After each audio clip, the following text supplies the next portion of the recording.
What's happening, guys? Welcome back to another show. Got another top guest for you this week. It's Steve Gale. Steve, someone I've known for many, many years.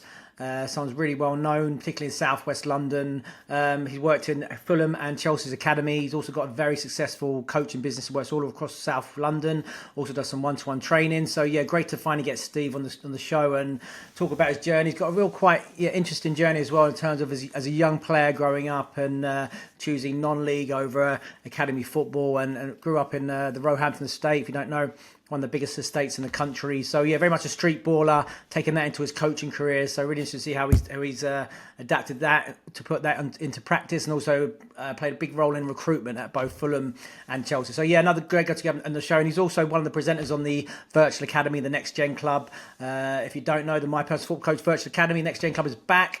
Steve delivering some technical sessions. We got Chris Robinson, ex-scout at Chelsea, who's now head of recruitment at Southampton, doing monthly how to get scouting tips. We've got physicals.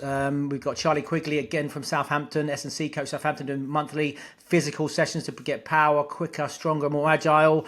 Tactical sessions from my good friend and everyone you know, Glenn Hicks as well. And with over 100 other sessions, so you can try it for free. So if you're a coach, you want to learn more about football from some of the best specialists in world football, or you're a parent of a player, or you're a player yourself, you want to be a trained like a pro wherever you are in the world, check out the My Personal Football Coach app. You can try it out for 3 days, the Virtual Academy, the Next Gen Club, and take your coaching, your playing in all your game to the next level. Without further ado though, let's get into the show. So welcome back to another MPFC podcast, joined today by very special guest, Stephen Gale. Steve Gale, how you doing, mate? I'm good, thank you, Saul. Yourself? All very good? Well, mate. Good to have you on. Good. Steve and I, we've known each other for several years now, many years, come across each other in the realms of youth football in South West London particularly. Steve, just give us a brief breakdown of your playing and coaching journey up to this point. Okay, so playing wise, as a young player, just really raw estate player. Didn't really play organised football until I was last year at primary school, basically.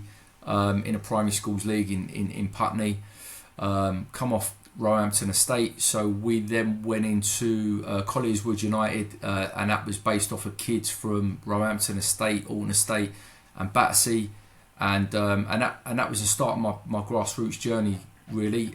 Then went into Wimbledon Football Club, played for Fulham, played for Brentford, and then played for England Youth. Went on to play for England Youth. Made my debut at 15 and a half for Kingstonian. So it's a very young debut for me, and come out the game very young. So wasn't sort of in and out through injury after that. Come back into the game at 21, and then sort of turned my back on the game after that. As I, if I'm honest, brutally honest, didn't enjoy non-league football. And tell us about then your coaching. So coaching journey. So in actual fact, I think honesty is the best policy, and there's a lot of talk about it now. Funny enough, I have quite a few colleagues that are talking about and expressing their views of the football journey, and actually parts of their journey they didn't particularly enjoy. And I think that's been brutally honest. I then never watched a game for 2 years. Turned my back on football completely. And looked at different opportunities in life, and then eventually reverted back to sport. Just really had a passion for developing technique.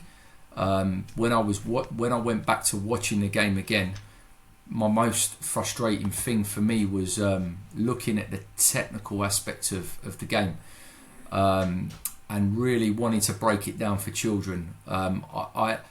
I was looking out the window on my old council estate in my mum's block and thinking there's no kids on the street no more, no one playing, and it broke my heart really, because outside that block there'd always be boys on the street playing football, and we're talking before cages, So I then through old colleagues got involved with Fulham Football Club, went through my coaching qualifications, and then really started to develop a passion for developing technique. Young technical players in particular. I found that if I laid the cables early enough, then they would be in place for the future. I found that the older I was working with players, I found it very difficult for them to acquire that technique to go into the game, and yeah. My younger pre-academy players were my passion at the time, really. So then just briefly go through this. So you started at Fulham, just quickly briefly, what did you do at Fulham, and then where did you go after that? And So at Fulham, I started off really as a casual coach, and then I was sort of fast tracked to work within the scouting network and an academy. I then become pre-academy coordinator. We're talking sort of 25 years ago now, or 20 years ago rather. We're talking players like Harvey Elliott, Harvey Val, the Sessinons that come through the club at the time. So I then worked for Fulham for two years as an academy coach. I then stayed within the club for 7 seasons as a scout and recruitment and pre-academy coordinator, and then moved on to Chelsea Football Club a year later. Okay, great. So let's go back in there, because we've had this conversation before, and you've got quite an interesting. Let's talk about your football career, because I mean you've got quite an interesting story about why you didn't go into why you went into non-league early. Talk a little bit about that. Why you chose the non-league route rather than the academy route or the pro club route. Yeah. I don't know. I sort of say I'm a little bit of a football rebel, really. I had a lot of mates that they went into the scholarship program a couple of years older than me. I always played with older kids, basically from a young age, like under 12, under 13. Always played like with under 15s, under 16s on the estate. And what I noticed is there was some really sad stories. Boys had gone into the old YTS program, and they'd come out the system and had breakdowns, turn their back on the game, never kicked a ball again, so really, really quite sad stories. And I remember being part of that, remember being very anxious at 15, thinking, am I going to get a YTS, am I not, blah, blah, blah. Then I got the opportunity to go down Kingstonians. At the time, they had a really good youth team, doing very, very well. I had a couple of mates who were a little bit older that had gone down there that were part of Chelsea schoolboys, Fulham, one at Millwall as well, and decided to go down. And they offered me straight away. So I done 16s, 18s, and then fast tracked to the first team straight away. So sort of training with the first team, and just decided in the end it's pointless going up and down the country on trial for a scholarship program. I can play youth team football, I can play first team football, train with the first team, and go through that pathway. A lot of my mates weren't, once they were in the scholarship program anyway, were probably playing one game a week. I was probably getting 2 or 3 games a week. So straight away playing against men, I thought was a big advantage, And then tell us why then you fell out of love with the game. That's not well. I mean, I was put in the first team at a young age. So bearing in mind, 5'8", probably 10.5 stone at the time, getting smashed about by centre halves. Playing the number 10 role back then in non-league football was not easy, believe me. If you think Xavi moves his head like that enough, like 500 times a game or whatever, I was doing it maybe 1,000 times. You're doing this to stay alive, don't you? That's the difference, mate. Exactly, yeah. So.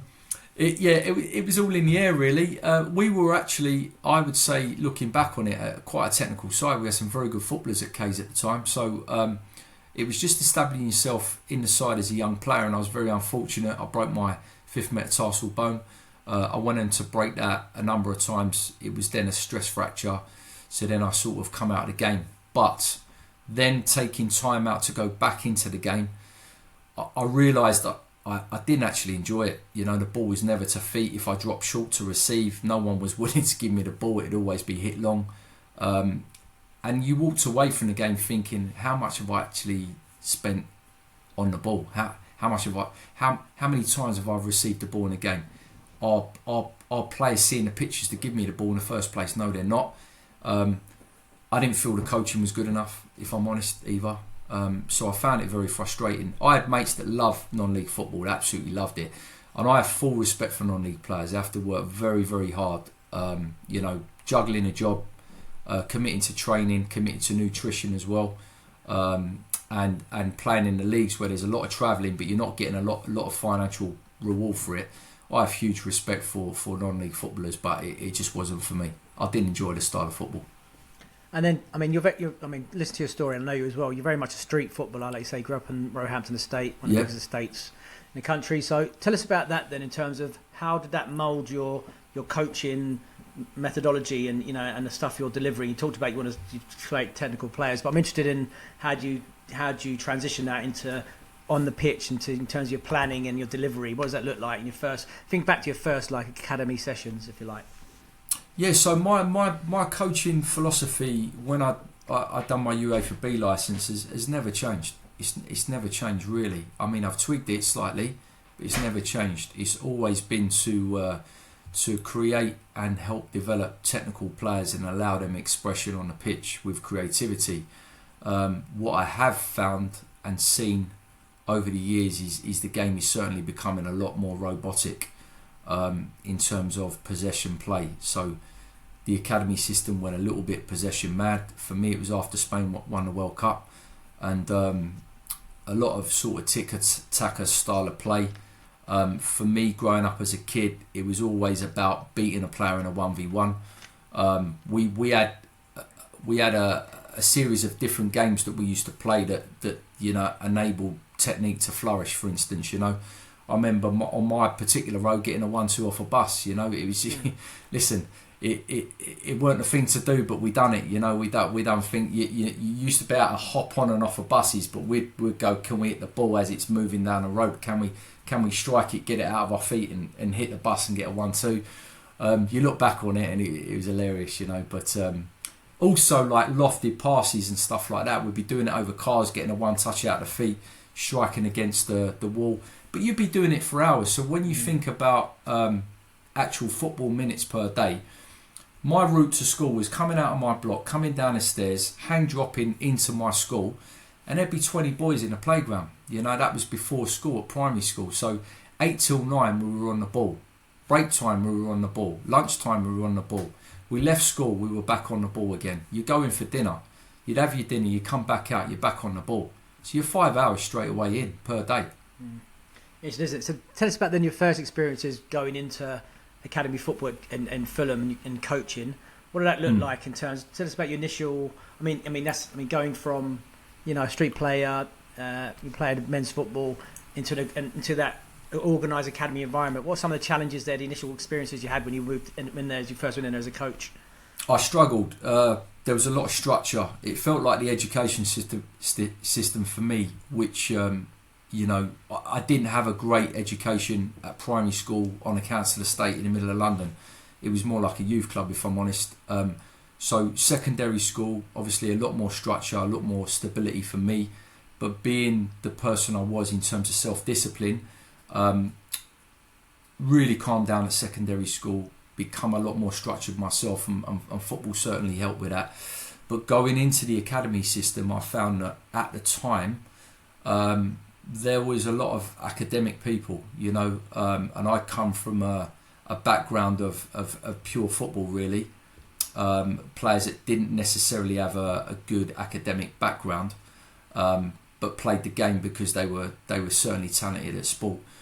When I went into the academy system, there was initially a lot of academic people, so I realised, listen, I'm going to have to do a lot of research, I'm going to have to study, but it's quite interesting because you fast forward the clock 25 years later, my methodology hasn't really changed, if I'm honest. So, but it's great listening to people and it's great working with people, but really, football's a simple game for me.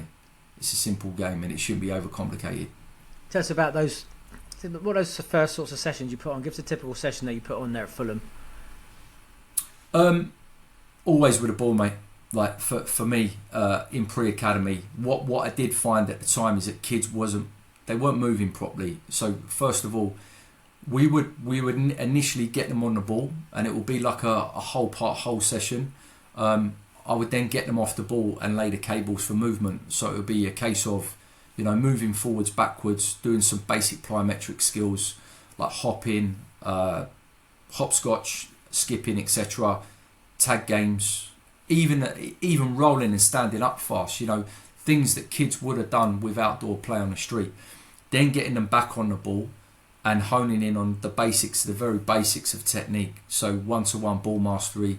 I found that when I'd done the coaching courses years ago, they were, for me, more beneficial from some of the stuff that I'd learnt via the FA. I didn't understand why on a football level 2 there was no real ball mastery on that particular course. So I couldn't get my head around it.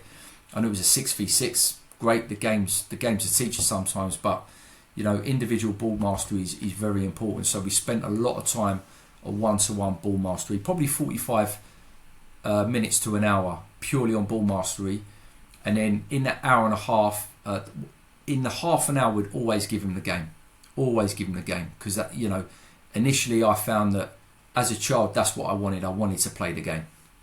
And tell us about then you're your pre-academy coordinator at Fulham, a big club, but surrounded of you got your noisy neighbours next door, the Giants of Chelsea next door, dominating the whole of maybe England with their recruitment. Got Tottenham, Arsenal. What was that like in terms? What were the challenges in terms of doing that and trying to bring the players through the door at Fulham?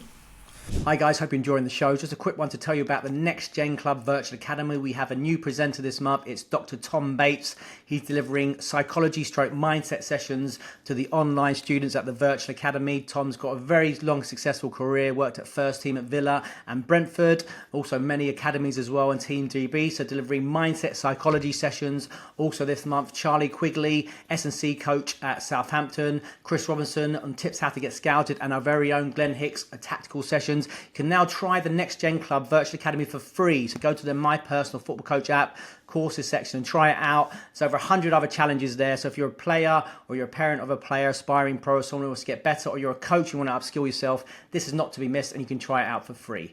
Now let's get back to the show. Listen, at the time, I considered us to be the best.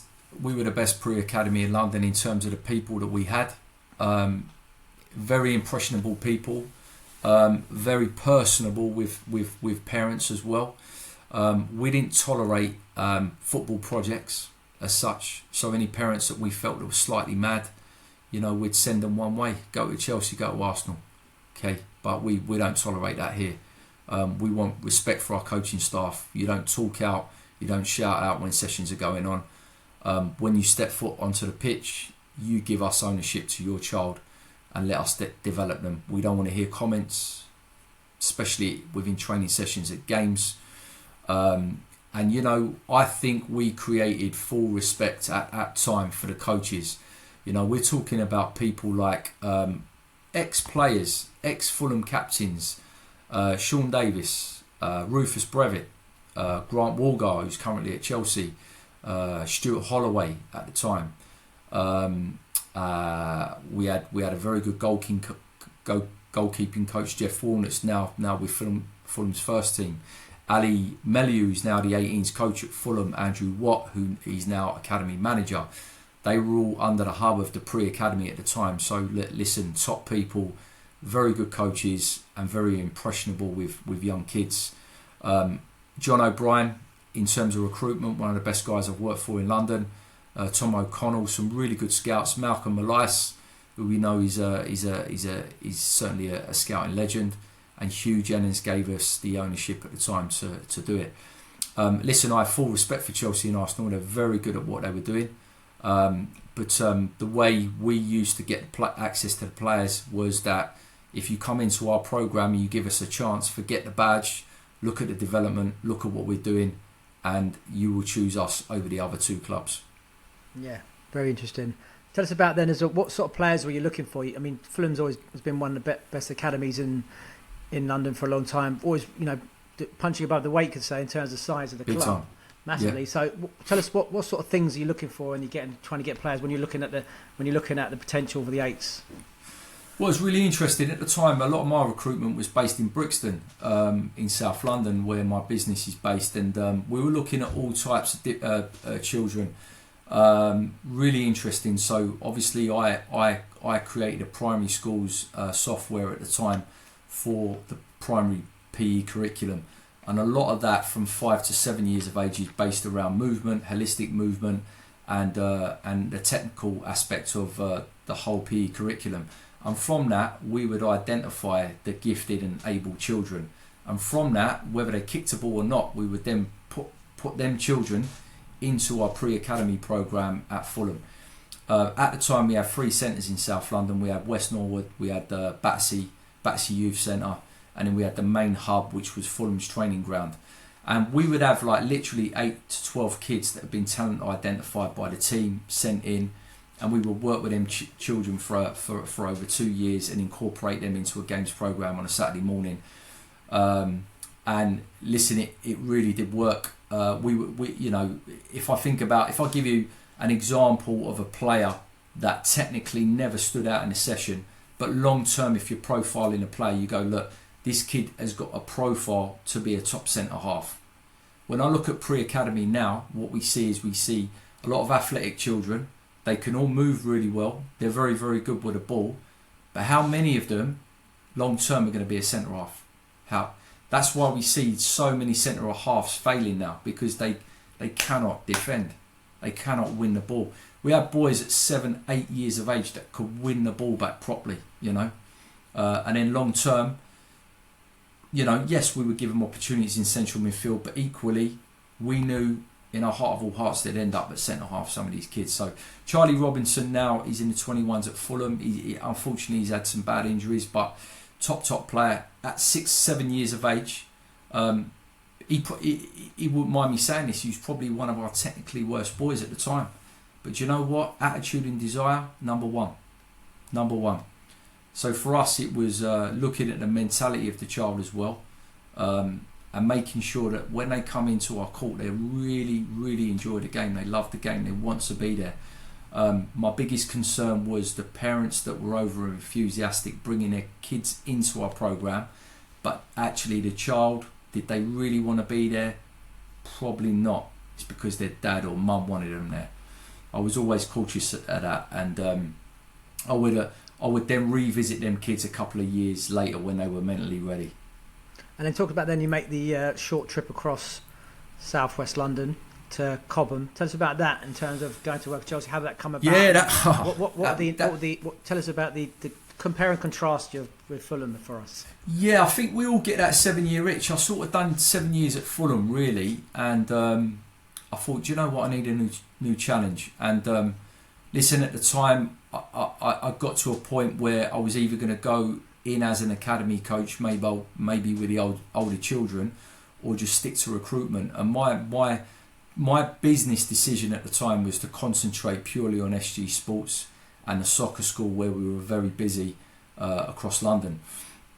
I then made I took a year out of the game just to have a good think about what I really wanted to do. So I then sat down with Darren Grace and said, look, I'd like to take a scouting role really, and I was really interested to see how Chelsea recruit and what they'd done differently, and what investment they had in terms of supporting development centres across London, and the skills and games programme that made their academy one of the best in Europe, if not the world. So go on in, just tell us a little bit about it. Anything you can share without obviously, you know, giving away the crown jewels. Just in terms of, like, I mean, you don't have to give, you know, all the secrets. Just give us in terms of because I know this, obviously I worked there, the vastness in terms of the scouting network. And you talked about Fulham having 3 centres. How many centres at Chelsea? I've given some because people may not understand the sheer volume of, you know, of staff and logistics they have involved in that academy programme. Well, I went in there and within a month I was like, in the back of my mind thinking, wow, Fulham are like the SAS of the academy world. We'd have a small team, we'd go in and raid, and we'd get the best players. That's how I felt a month into Chelsea. I thought, it's like the American army. You know, they can supply everything. They've got the resources, they've got the coaches, they've got the scouts, they've got the finances that go with it. It was mind-blowing really, the amount of jackets and you know, manpower they had at the club, female staff, resources. They would throw everything at you, to be fair. So you know, going in there was really, really enjoyable. I found it tough as a Fulham person, found it really tough, and wearing a blue jacket, for instance. But obviously taking the Fulham hat off, I was in there to learn. And listen, working with some top people, you know, Ray Rembridge, legendary scout, Chris Robinson, very supportive. Chris come up with a really good programme at the time, which I was a big fan of. With the IDP, bringing in children and assessing them over a 6-week period before making a decision on whether they come in for full academy trial. I think that was a good process. My only concern at the time was there was too many decision makers in that process. And it tells about, like, in terms of the vastness, how do they organise it? You talked about Fulham having 3 centres. Talk about how many centres Chelsea have got around London. And yeah, South I mean, West listen, Chelsea's resources are unreal. So they had development centres in South London, in West London, in North London, in East London. So contacts and clusters and hubs of grassroots clubs in each community. Obviously, the financial aspect is a massive aspect. If you've got a budget that can suffocate all the surrounding clubs, then obviously you're going to be getting access to the best kids within them areas. They then come into the IDP or the pre-academy at Chelsea. And what I will say for any parent, and let's think about parents that are maybe quite, if you're a family that is slightly underprivileged, and you go into a club like Chelsea Football Club, and you are presented with the training ground, the resources that they have, the coaching staff, it's very, very difficult to then say no to that. It's really, really tough. So I would say in terms of recruitment, they have been the best I've seen in terms of recruitment. Yeah, I mean they got even out of London, right? They're doing Essex, doing Sussex, whatever. Like, yep. You know, they down to Portsmouth. But yeah, unbelievable. Yep. What sort of players are they looking for? Did you think there was a different emphasis on the profile players who are looking to get into the club rather than you had at Fulham? I left the club not knowing what they're looking for, if Right. I'm totally honest, and that was one of my reasons for leaving. So there was never a this is the type of player that we're looking for. I found that the profiling from a young age determined who was going to stay at the academy for a long period of time. So actually, some of the players that Chelsea recruited through me were players that, in my opinion, were quite overlooked by the heads of recruitment, and it was a real battle and a real struggle to get them boys across the line. You know, I really had to fight their corner just to say, look, we need a couple of dots in there. We need boys that can scan, see pictures, long-term players, not just young, quick athletes that can physically out-muscle other children at a young age and out-sprint. You know, we need to be looking at all different types of human beings. But I found that the pre-academy at the time was just being suffocated by young, able, early maturation athletes, if I'm honest. Interesting. And tell us about then also you talk about your company in a minute, but you also work once individually with players, some top players. Yep. Tell us about your individual work. How, you know, tell us about how do you approach that in comparison to your group work.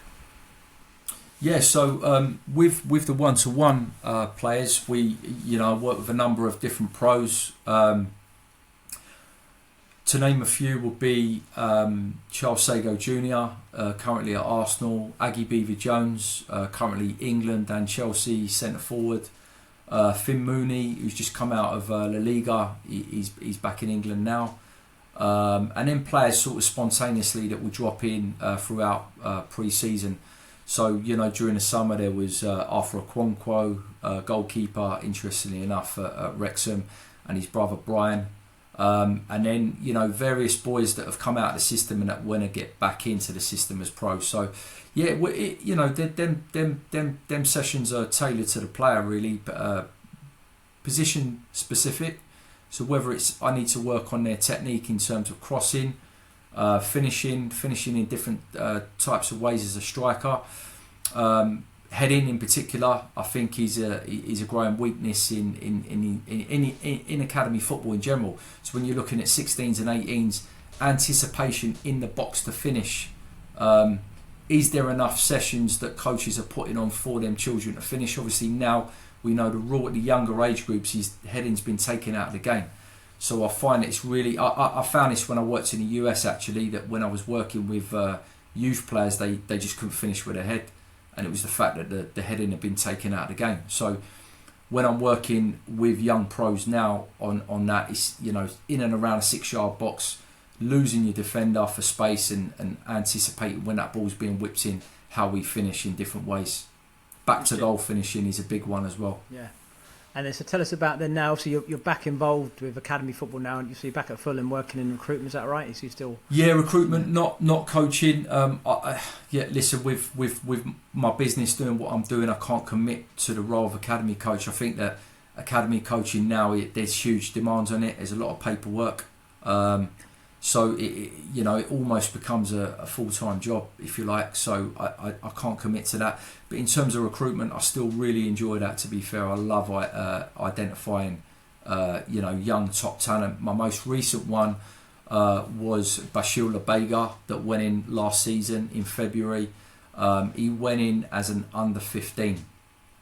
He played for me for Dover House Lions Football Club, based in Putney, Roehampton. And I put him on trial. Funny enough, he'd been into Chelsea's ROP, and he went through Chrissy's programme twice. And it was a no from Chelsea, but it was a yes from me. And I think we have to be honest about that as scouts. Like, I'm a scout because I believe in my judgment in terms of assessment of a young player.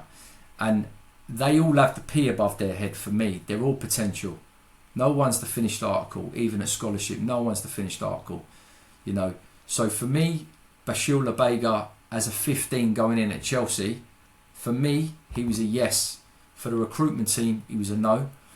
He went into Fulham and he nailed his trial. So played 3 games, performed, scored goals, but played as a 9. And he played central midfield for me. But they said, Gale, do you think he can play as a 9? We need a 9. Yes, put him up there. What I used to do was would move him further down the pitch as a 9 in the second half, just so I could, extend his learning. But back to goal, he's very good at receiving, turning and running at people and finishing. So he went in there, nailed his trial, got offered, then went 16s, then started playing 18s. Within the space of 6 months, he was playing under 18s football at Fulham. Then he's now been offered a scholarship. He's doing very, very well and on the radar for England. Wow. And tell us about then, you've also been one of the presenters on the My Personal Football Coach, the Virtual Academy, the Next Gen Club. You've delivered a couple of really interesting presentations. Tell us about how important it is for players, do you think, to carry on learning and working away from the game to refine their technique and all those other areas of their game? Yeah, I loved it, Saul. And listen, I really appreciate you inviting me on. I've always been an admirer from afar for what you do. And listen, it's a tough job what you do with your social media and stuff like that. I often think, the demands of that on you sort of emotionally throughout the day must be very demanding to stay on top of it all. And, big admiration. So well done for that, mate. It must be very, very tough. So it's great to come on, mate. And I just literally delivered a couple of sort of basic techniques really for opening up the game and, changing the picture in the game from a central midfield perspective. Couple of moves there, but I listen. I think it's massive, especially in today's game. We spoke about creativity and the fact that someone like Cole Palmer, who's burst on the scene, is like a breath of fresh air to me and you. Lovely to watch. If I'm a football purist and a fan paying to go in a stadium, I'm paying to go and watch Cole Palmer. Cole Palmer's just like your archetypal sort of street footballer, isn't he? Really funny, like the spontaneity, the technical brilliance, the bravado. Yeah. Do you know what I mean? It's there, isn't it? It's all there, yeah. And I love the fact that when he receives the ball, he's ultra cocky. He knows exactly what he's going to do. Whether he's back to the goal and he's running away from the goal and he commits the foul in the area, he turns around, he gives his players that look as if to say, "Standard, I know what I'm doing." Puts the ball down for the penalty, slots. He's incredible to watch. He's a breath of fresh air for the Premier League, I think. Yeah, just for everyone else, just if you want to check out the Next Gen Club, the Virtual Academy, you can try it for free for 3 days on the My Personal Football Coach app. Give the details and the info there. But just lastly then, Steve, what advice would you give to a young coach or someone who gets involved in recruitment who's just starting up and who wants to have a career in the game like yourself? I mean, and then go on, I'll start first, and I've got one more at the end there. Yeah, I'll start with recruitment. I'd say with recruitment, look at all children, look at all human beings. In London, we're blessed with so many different types of human beings, and I think, yes, movement is very, very important, but listen, what we're losing is a lot of creativity in the game, and this is the most important thing, the brain, pictures, when players receive the ball, when they're receiving on the back foot or on a half turn. I'm looking for them types of players as well as the dribblers and runners, and also don't have one eye on a goalkeeper. If you've got a playmaker at the back and someone who can defend really, really well, stick the kid in goal every now and then. Obviously look at the height of the parents by all means, but put the boy in goal, have a look at, or she, put them in goal, have a look at their hand-eye coordination. You may well have a keeper on your hands as well as a centre-half. So look at all different types of aspects of the game. It's very, very important in terms of recruitment. In terms of coaching and developing, I think, doing what Saul does, doing what I do, is spend as much time with the ball as possible on different techniques and variation in technique, whether that is one-to-one ball mastery, whether it's moves, whether it's changes of direction, whether it's receiving, whether it's getting the basics right, the weight of the pass right, the difference in swerve passing and opening up and changing the play. I'm seeing a real lack of swerve passing out there as well. I'm seeing clips, but because there's so much short passing in academy football and dribbling, I don't see them clever passes anywhere. Where are the Perlos? Where are the clever players that can put backspin on the ball? Where are they? They're not coming through the system. So we need to be developing that type of player. Don't be ashamed of, if you're in a court and you're doing a standard practice where it's receiving, getting your head up and clipping that ball with a little bit of backspin for the number 9, do it, because that's what that player may need to work on. And then tell us finally about you got a very successful sports business, coaching business, SG Sports Coaching. Is that right? Is that SG Sports? That's right. Yes. And so just tell us about that, because obviously that's another thing. You obviously chose that route. You're very successful. One of strongest probably in your area and even that whole part of London. Tell us a bit how difficult that's been, and top tips for people who want to try and get a football business together. Very, very tough. Very, very tough. I think, listen, we were flying pre-COVID, doing really, really well. And listen, I'll tell you what, COVID come along and it changed everything. It knocked the wind out of us as a company. It was tough. I dipped into the online world. So listen, that's why I have huge admiration for what you've done with your podcast. It's so challenging to keep on top of it, constant, and do your video stuff. So listen, you've done so well with that. For me, I found that a real challenge and a real frustration. We come through the other side. We maintain contracts. I think for me, it was our network in London, doing what we do in schools, getting the right coaches that are impressionable with the children, that have a good personality and a good energy about them. I think if you're going to become a coach, you have to have good energy levels. Really, really important. There's lots of people that have top qualifications, but they don't have the energy that goes with it. So you have to have a real passion, and believe in what you're doing. Basically, for us at SG Sports is about giving children that holistic curriculum where they're not only working on. We find there's a lot of sports companies out there that just solely work on football. As a company, if anything, we know football takes care of itself across South London, so we concentrate on all the other sports. I think gymnastics would be my best thing to deliver in schools, because I think children really get to work with their body holistically, working on their balance, mobility, small points of the body, large patches of the body, and there's a sense of calmness about it. Whereas if we go invasion games and we work outside, we're working on things like tag rugby and basketball, which is a new sport for London, really. Basketball, kids play it so well in London now, and you see it in the cages in South London. Whereas when I was a kid, basketball, no one played basketball in London when I was a kid. It was just total football on the streets. So basketball is a really, really good game for upper body coordination, and a good way for footballers to try something different with the same sort of movement patterns. Interesting. Steve, thanks, mate. It's been top. Appreciate your time. Thanks a lot, Saul. Enjoyed it. Cheers, mate. Thank you.